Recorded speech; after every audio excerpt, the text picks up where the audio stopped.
Good morning, everybody. I'm getting ready to head to work. I'm going to do a quick video for you guys, so let's go ahead and get on the road. But first, check out my remote start.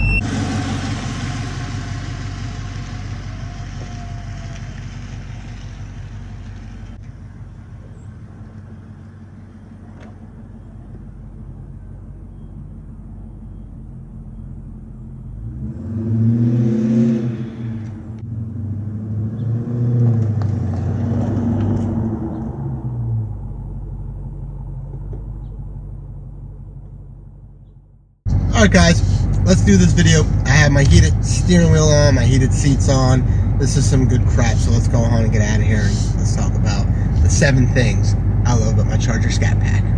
Boom!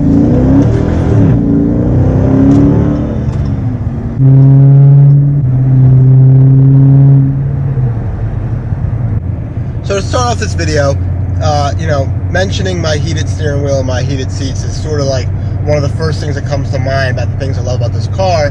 Is it is got all the awesome luxury standard comforts and features. We have the remote start that I used this morning.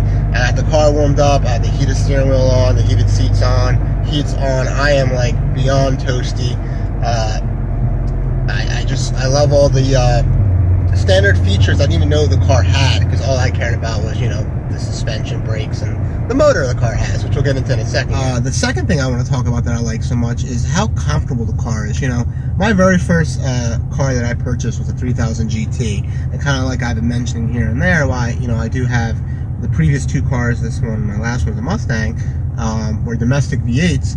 I've always had a thing for the 90s Japanese cars. I think they were ahead of their time, and I think they owned the market at that time. But that was my first car. It was a 95 3000 GT dual overhead cam V6. It was 220 horsepower, which is, believe it or not, it was a very quick car for 18 or 17, however old I was when I got it. And I loved it. The handling was like nothing else. The power was nothing I was used to anyway, so it was very, very quick to me. It was great, but it was a base model, cloth seats, and it didn't really dawn on me then, but as I kept driving the car throughout the years, and I started realizing how crappy the suspension is and the seats are for comfort. And I really didn't quite understand that until I got more into the muscle cars, or the real GT cars, as far as having lumbar support and all this other stuff. And ever since, it's just been an upgrade. Sorry, it's been an upgrade ever since with this car. So that's sort of the second thing that I want to talk about, is just how awesome and comfortable this car is. I know you don't really probably hear a lot about when people are doing reviews on this car. It's usually just burnouts everywhere, which I get. So, alright, on to the next thing. I want to demonstrate the next thing I love about this car, and it's the sound. It sounds freaking amazing. So, we're going to go ahead and demonstrate that here in a second.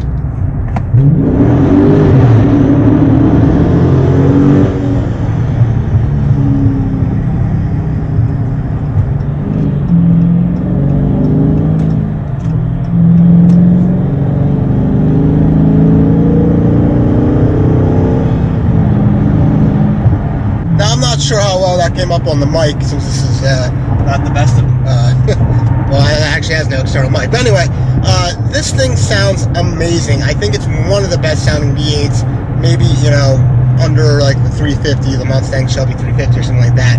But from a factory standpoint, this is one of the best sounding V8s, exhaust, excuse me, and the engine itself. But one of the best sounding factory exhaust.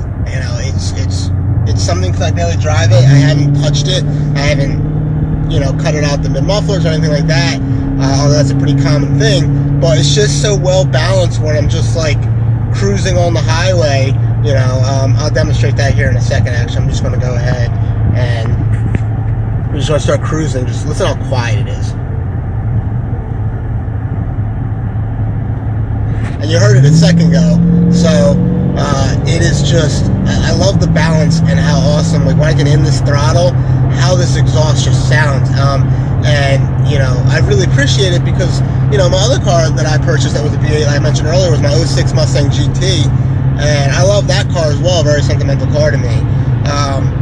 But I remember when I first got in, you know, I really was expecting it to sound so different, so much louder. And I started and I was like, wow, it kind of just sounds like any other car, to be honest, maybe a little louder. But, you know, I then learned that, you know, Mustangs are all about modifying, and, you know, so eventually I put an exhaust on it, but still, it's just going to be about quiet. My factory exhaust was in the Mustang. Now, Dodge, they got it down pat. They know, like, listen, you don't want this thing to sound like, you know, a quiet sedan. When you're on it, you want it to sound like, you know, a big V8. So, kudos to Dodge. One of the best sounding factory exhausts I've ever heard. And, you know, this thing sounds amazing. So the next thing I want to talk about that I sort of demonstrated already when I was talking about how awesome this exhaust sounds is the power. You know, it's not the top dog, especially in today's market. You got, you know, 650 horsepower ZL1s, 100 horsepower Hellcats, is, you know, the next trim above this, and, you know, the GT500's on its way out with God knows what kind of power that's going to have. But still, for its price point, this power is pretty intoxicating. It's 485 horsepower out of a 6.4 liter Hemi, as most of you probably already know, which is good enough already to run a mid to low 12. I already gotten it down to a 1244, I think at 113, 114. And, you know, so I mean, you're talking, their starting price under $40,000. You have a four-door sedan that you can fit people very comfortably, by the way, which I mentioned, the comfort of this car already is fantastic. I've had nothing compliments. I hate the backpedal, but I have nothing but compliments in the back seat. People love them, and it has heated back seats as well. So even your guests are, you know, riding in luxury. So, but the power is fantastic. The 8-speed trans, which kind of goes along with the whole topic, how fast this car is right on point. You know, because you have an 8-speed, it's like having short gears, but yet when you're on the highway, you're just cruising real easily, well below two grand, and you're definitely going slightly above the speed limit with 4-cylinder mode activated, and the car's quiet, yada yada. So great power. I don't really think anybody would be disappointed with the power and slash performance of this car. The next thing I want to talk about are the brakes on this car.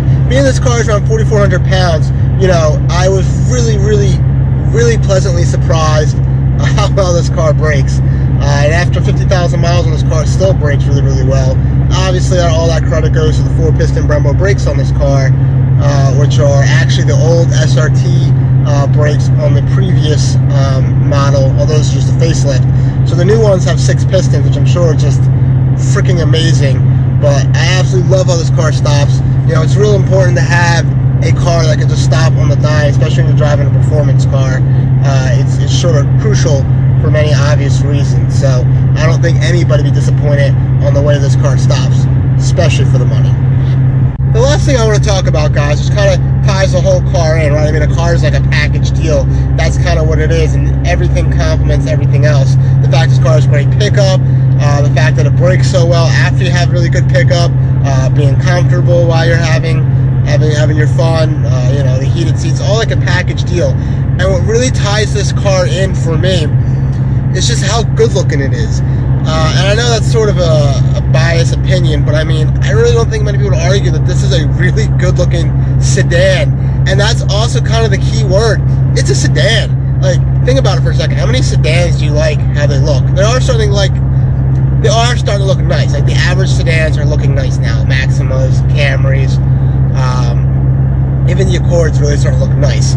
But overall, from performance cars, especially when I was growing up, I wanted nothing but like coupes. That was it. You know, I think when I was growing up, the only thing I can remember liking sedan-wise was the M5. This is back when it was like 400 horsepower.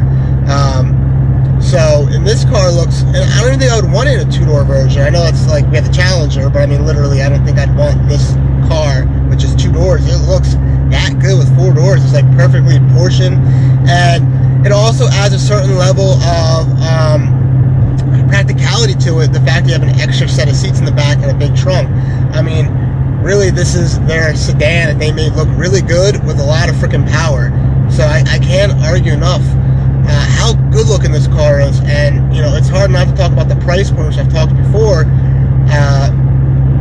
You know, when I talk about everything, it just boggles my mind. This thing starts it's under $40,000. It's actually less money than the Daytona 5.7 liter. So yeah, this at the 6.4. So it's, and you have to add, like I added my seats in, and I added the sunroof. So I mean, it's, you know, pretty on par now with the Daytona, and it bumps it up over 40. But still, for starting price under $40,000. And for how good looking this car. Keep in mind, guys, I got this thing in 15, so there wasn't too many on the road as there are now. Hold on, sorry. K8 and I may or may not be going a tad over the speed limit, so let me slow down. That's fine, I just did a video on radars. So where is our guy? Where is he? Oh, I see him. I don't know if you can see him, but I see him. Passing right now.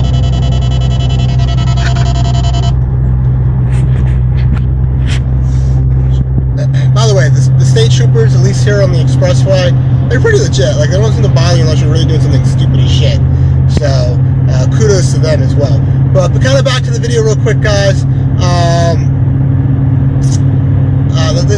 It's just, I can't really think of too many sedans that I think look better than this, you know. There's not, you know, you have the Ford. When I was looking at this, I was also considering for a hot second, like the, you know, the Taurus SHO, because, you know, my last car is a Mustang. But, like, you just can't compare that car, look-wise, or actually performance either, to this thing. It's just night and day. And even the, what is it, the Chevy SS sedan is also, it's a good-looking sedan. Little cues here and there. But I don't think there's anything on this car either. Once again, that's just my opinion. But this car just looks stunning to me. It really does. But that's about wraps it up for me, guys. I'm going to go ahead and go to work and I guess do that because that's what pays my bills. Unfortunately, I'm not a street speed kind of channel. So maybe one day. But as of now, no. I got to go to work. So you guys enjoy your day. I'll see you guys next video. Peace. The light